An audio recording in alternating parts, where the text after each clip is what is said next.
अध्याय 3 संख्याओं के साथ खेलना, प्रश्नावली 3.2 के 6 के आगे सवाल ले रहे हैं। क्वेश्चन नंबर 7 ले रहे हैं कि अभाज्य संख्याओं के ऐसे 3 युग्म लिखिए जिनका अंतर 2 है। और एक टिप्पणी भी लिखी हुई है कि दो अभाज्य संख्याएं जिनका अंतर 2 हो अभाज्य युग्म या ट्विन प्राइम कहलाती हैं। देखिए ये प्रश्न जो है इसको इस तरह से भी लिख सकते हैं कि ट्विन प्राइम या अभाज्य युग्म की 3 संख्याएं लिखिए। तो 3 अभाज्य युग्म की 3 संख्याएं का मतलब भी यही होगा कि जो ये कह रहे हैं कि अभाज्य संख्याओं के 3 युग्म ढूंढ के लिखना।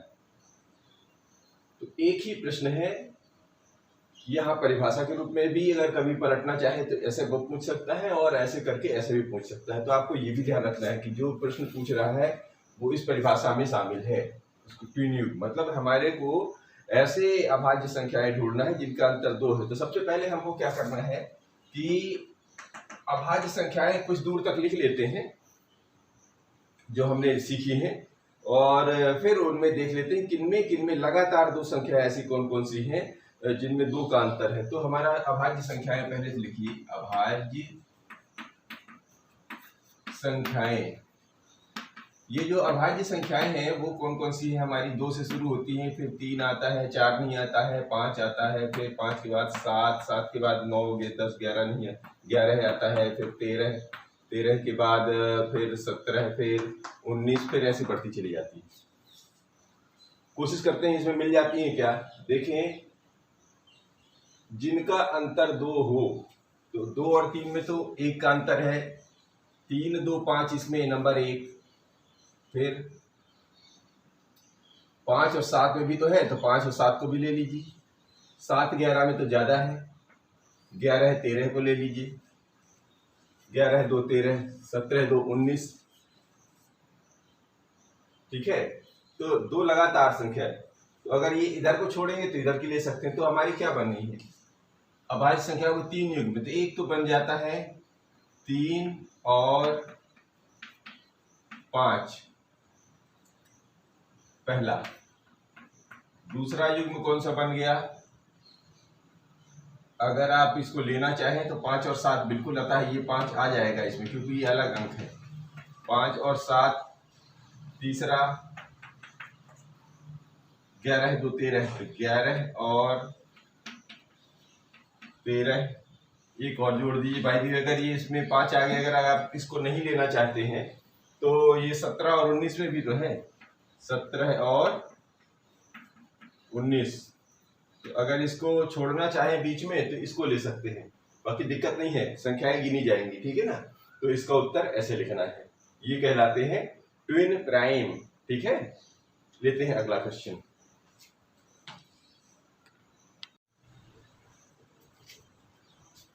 तो ये आठवां लेते हैं। निम्नलिखित में से कौन सी संख्याएं अभाज्य संख्याएं हैं? तो ये कुछ ABCD है। ए में 23, 51, 37 और 26।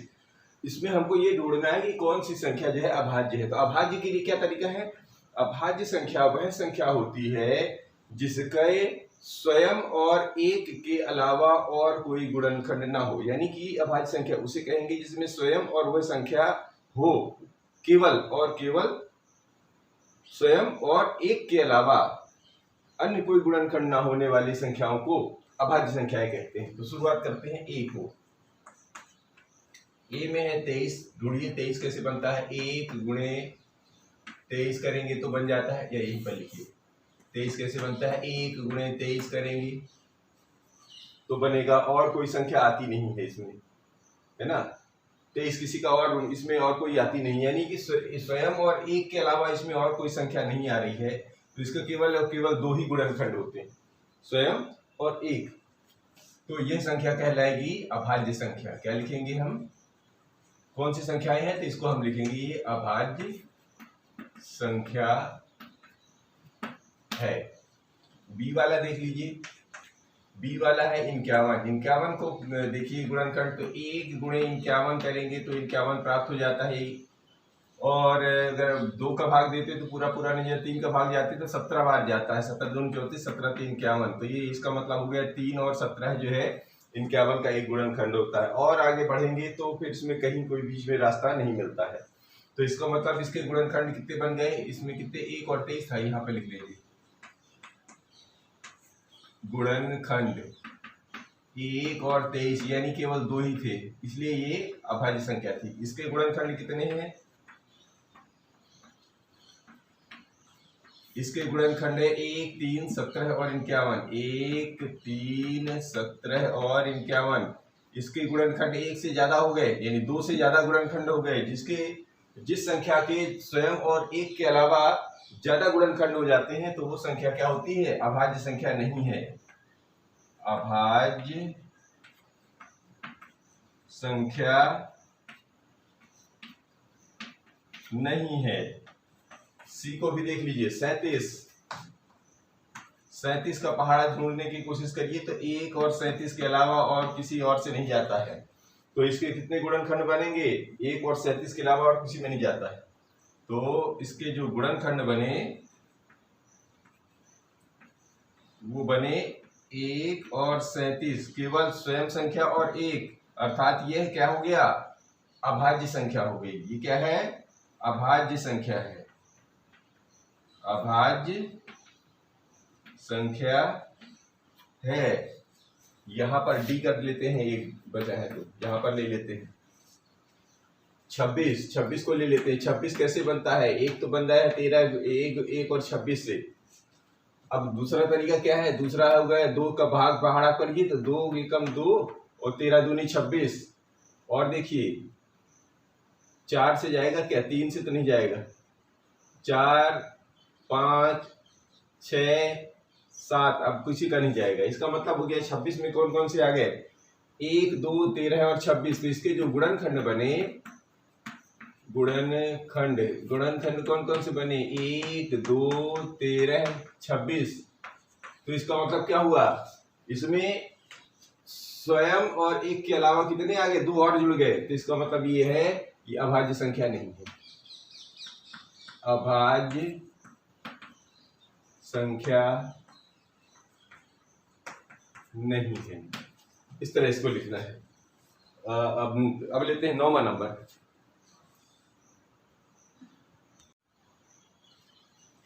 जी क्वेश्चन नंबर 9 कह रहे हैं कि 100 से छोटी 7 क्रमागत भाज्य संख्या है। आपकी बार अभाज्य नहीं पूछ रहा, भाज्य, जिसे भाग चला जाए वो संख्याएं लिखिए जिनके बीच में कोई अभाज्य संख्या नहीं हो। ये भी ध्यान रखना है कि बीच में कोई अभाज्य संख्या ना आ जाए।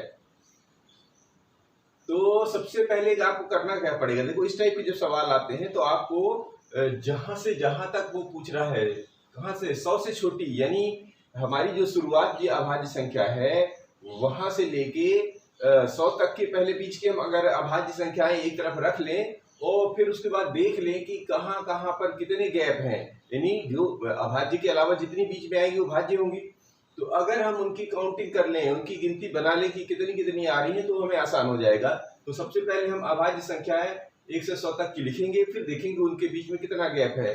अगर उनके बीच में 7 संख्याएं आ रही हैं तो वो सारी की सारी हमें भाज्य संख्याएं मिलेंगी। पहले तो हम इसकी लिस्ट बनाते हैं, फिर आगे काम करते हैं।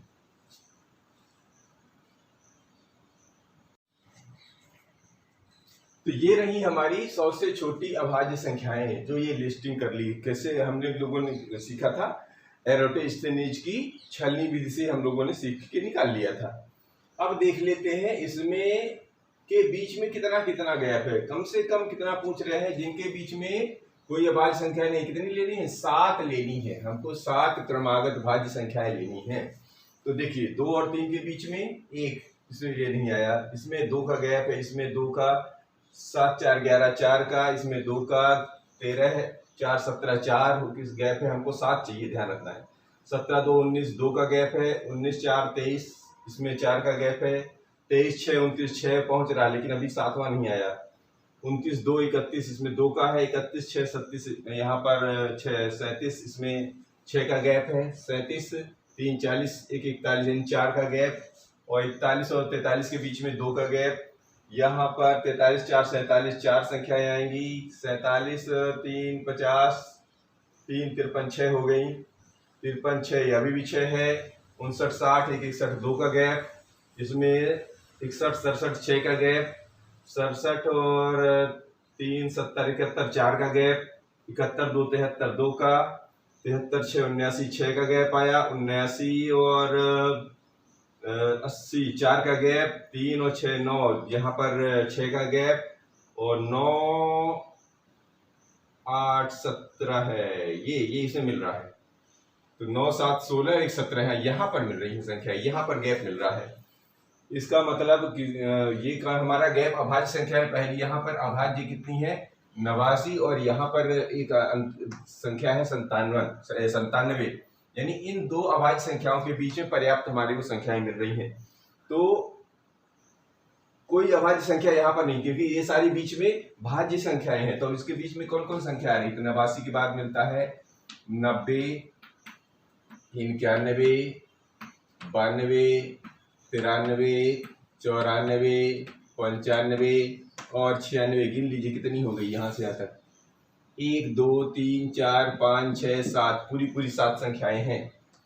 तो क्या कह रहे हैं, जवाब क्या लिखना है, ये जो गैप में जितनी संख्याएं हैं ये 7 क्रमागत संख्याएं। तो हम लिखेंगे 100 से छोटी 7 क्रमागत भाज्य संख्याएं, 100 से छोटी 7 क्रमागत भाज्य संख्याएं। अगर आपको याद हो जाए तो आप ये नहीं निकाल के फिर डायरेक्ट लिख दीजिए कौन कौन सी आई हैं, यहां से लेके यहां तक। तो लिखिए, एक आया है 90, फिर 91, 92, 93, 94, 95 और ये 96। ये हमारा जवाब हो गया। इस तरह जवाब निकालना है। तो आप इतना याद तो नहीं कर पाएंगे, तो लिस्टिंग जरूर कर लीजिएगा किनारे रफ में, फिर उसमें देख लीजिए कहां पर है, तो आप उसको आसानी से निकाल सकते हैं। चलिए लेते हैं अगला।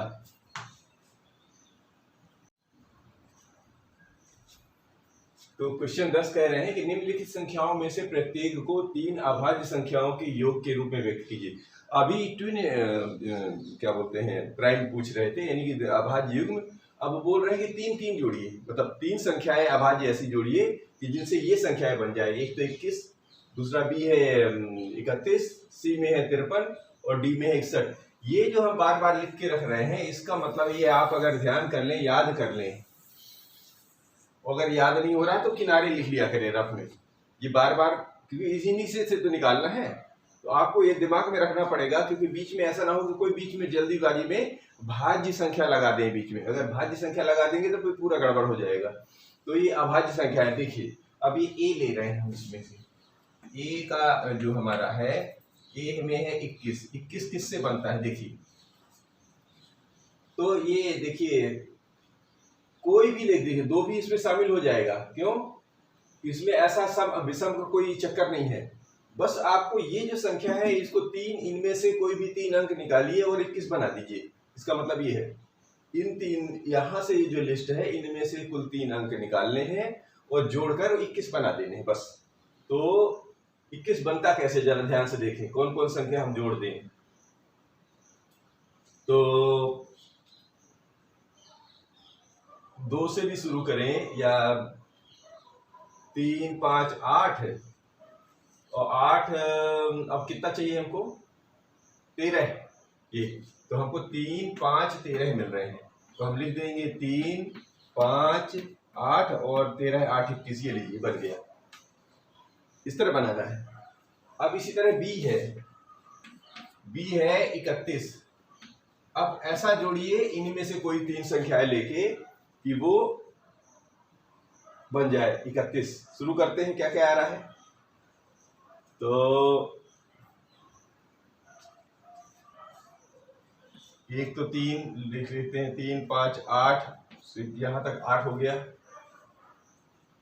अब 8 3 11, 3 वाला है, यहाँ पे 3 वाला है, 3 वाला अंक ये है, जोड़ के देख लीजिए बन रहा है क्या। 8 3 11, 2 1 3, बिल्कुल 31 बन गया। ऐसे जोड़ना है, 3 आपको ढूंढने हैं, थोड़ा सा दिमाग गर्म करना पड़ेगा तब आएगा ये, ठीक है ना। तीसरी संख्या 1 2 करके 2 3 बार यहाँ रफ में करेंगे किनारे तो जुड़ जाएगा। सी में भी देखिए कितना सी में है 53, ये थोड़ी सी बड़ी है। अब इसमें थोड़ी सी बड़ी बड़ी संख्याओं को जोड़िए, क्योंकि छोटी संख्याएं लेंगे तो 53 नहीं बनेगा। और 53 कहाँ है? यहाँ है, यानी कि इसके भीतर की संख्या है, 53 तो नहीं आएगा, यानी इसके नीचे की संख्याएं आएंगी यहाँ से यहाँ तक की। अब कुल 3 लगानी है तो लगाइए। तो छोटी छोटी संख्याएं लगाएंगे तो आएगा नहीं, तो थोड़ी सी बड़ी संख्या लगाने की कोशिश करते हैं। 13 और 17, 7 3 10, 13 17 30 और 20 50 3 53, यानी 23 को लगा देने से आ जा रहा है। 13 17 30 और 20 50 3 53, हाँ बिल्कुल फिट हो गया। तो ऐसे थोड़ा सा लॉजिक लगा के, थोड़ा सा फास्ट दिमाग से कैलकुलेशन करेंगे तो बनेगा।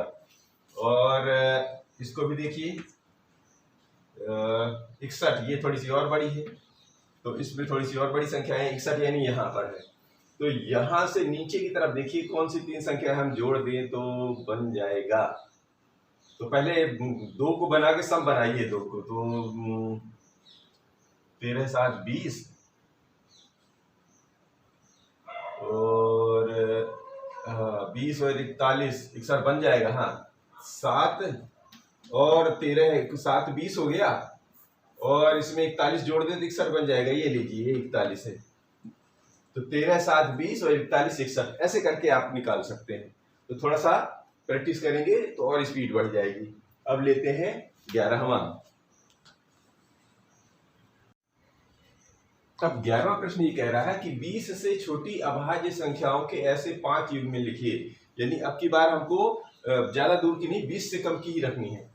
और क्या कह रहे हैं? जिनका योग 5 से विभाज्य हो, विभाज्य डिविजिबल, मतलब जिनमें 5 का भाग चला जाए। यानी कि हमको उन संख्याओं को जोड़ के पहले 5 के गुणज के रूप में लिख लेना है, और फिर उसमें देख लेना है कि वो कौन कौन सी संख्या बन रही है। तो देखिए इसको कैसे करेंगे। इसको सबसे पहले हमें करना पड़ेगा 20 से छोटी अभाज्य संख्या है। तो पहले लिखिए 20 से छोटी अभाज्य संख्याएं जो जितनी भी हैं पहले तो वो नोट कर लें, तभी तो बनेगा हिसाब किताब। तो जी 20 से छोटी पहले तो 2 ही आती है, 2 के बाद 3 5 7 11 है, 13 है, 17 और ये 19, फिर आ गया 20, तो वो 20 नहीं लेना। ये तो हमारी अभाज्य संख्याएं हैं। अब देखिए दो संख्या ऐसे जोड़िए जो 5 आए या 5 से ऊपर आए, लेकिन 5 के पहाड़े के अंदर आए, यानी है ना 5 का गुणज कहलाए। तो देखिए 2 3 5 चला जा रहा है, 5 से भाग हो जाएगा तो 1 तो बन गया, 2 3 जोड़ने पर 5 बन जाता है। देखिए ऐसे युग में लिखिए जिनका योग 5 से विभाज्य हो। बिल्कुल 5 से भाग जा रहा है, आखिर एक बार जा रहा है, जा तो रहा है। फिर देखिए और कौन कौन से हो सकते हैं। 5 3 8 और जोड़िए, देखिए 7 3 10 ये बन रहा है, तो 3 और 7 को जोड़ेंगे तो कितना बन जाएगा 10, इसमें भी 5 से भाग चला जाएगा। और देखिए 13 7 20, 7 और 13 को जोड़ दीजिए तो 13 7 20 हो जाता है।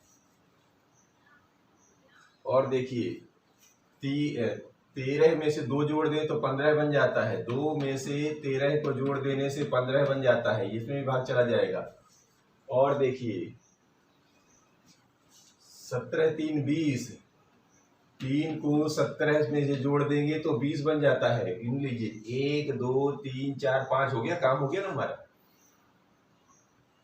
तो 5 ऐसे योग में लिखिए जिनका योग 5 से विभाज्य। देखिए ये इनके योग हो गए, और ये सारी की सारी 5 से विभाज्य हैं, तो ये हमारे युग्म हो गए। यानी कि हम अलग से लिखना भी चाहें तो 2 एवं 3 ऐसा बना लीजिए, चाहे 3 एवं 7 ऐसा भी लिख लीजिए, ऐसा भी छोड़ देंगे, कोई दिक्कत नहीं है। 7 एवं 13 है, 2 एवं 13 है, 3 एवं 17, ये हमारा जवाब है। ये लिखें तो ठीक है, नहीं तो इतना तो सीधा सीधा लिखा हुआ है, वो आपका सवाल हल हो गया। अब लेते हैं 12वां। अब ये 12वां प्रश्न लेते हैं। निम्न में रिक्त स्थानों को भरिए। ये रिक्त स्थान दिए हैं, कुछ प्रश्न दिए हैं, जरा उनको अपने को भरना है पढ़ पढ़ के। तो वह संख्या जिसके केवल 2 गुणनखंड हो एक खाली स्थान कहलाती है। तो ये आप अभी परिभाषा में पढ़ चुके हैं, क्योंकि हम जिस अभाज्य संख्या के बारे में पढ़ रहे हैं ना, तो जिसके केवल स्वयं और एक हो तो वो कहलाती है अभाज्य संख्या। तो यहाँ पर हम भर देंगे अभाज्य संख्या। अभाज्य संख्या यानी कि जिसके केवल 2 ही गुणनखंड होते हैं उसे हम अभाज्य संख्या कहते हैं। दूसरा प्रश्न ये है कि वह संख्या जिसके 2 से अधिक, अब ध्यान रखिए, जिसके 2 होते तो अभाज्य थी, और जिसके 2 से एक भी अगर ज्यादा हो जाता है, 2 से ज्यादा हो जाता है, वो भाज्य संख्या कहलाती है। तो एक भाज्य संख्या, यहाँ पर हम लिख देंगे भाज्य संख्या, तो वो कैसा कहलाएगी, उसे भाज्य संख्या कहलाती है। और एक ना तो क्या है और ना ही खाली स्थान है, तो एक ना तो भाज्य संख्या है, ना तो ये भाज्य में आती है और ना ही अभाज्य में आती है। यानी ना तो ये अभाज्य ना भाज्य। आगे पीछे लिख दीजिए, कोई दिक्कत नहीं, इसको पहले लिख दीजिए चाहे इसको लिख दीजिए, कोई दिक्कत नहीं, दोनों आने चाहिए इसमें। तो एक, इसलिए इसे एक विशेष संख्या कहा जाता है। एक ना तो भाज्य में आती है ना तो अभाज्य में आती है, ठीक है। अब सबसे छोटी अभाज्य संख्या, हमारी अभाज्य संख्या शुरू कहां से होती है, 2 से। तो सबसे छोटी अभाज्य संख्या क्या हो गई, 2। सबसे छोटी भाज्य संख्या, भाज्य संख्या देखिए, एक विशेष संख्या निकल गई, फिर 2 अभाज्य है, 3 अभाज्य है, चौथा जो 4 है वो सबसे पहले आता है। तो सबसे छोटी जो भाज्य संख्या होगी वो हमारी वो होगी 4। यहीं से शुरुआत होती है भाज्य की, क्योंकि इसके 2 से ज्यादा गुणनखंड आ जाते हैं, और बाकी इधर एक को तो छोड़ दीजिए, 2 और 3 का 2 स्वयं संख्या और 1 के अलावा कुछ नहीं है। तो सबसे छोटी सम संख्या क्या होती है, 2 या 2 का गुणज। तो सबसे छोटी सम संख्या क्या हो जाएगी, 2। इस तरह ये हमारा ये सवाल हल होते हैं। मिलते हैं अगले वीडियो में कुछ और समस्याओं के साथ।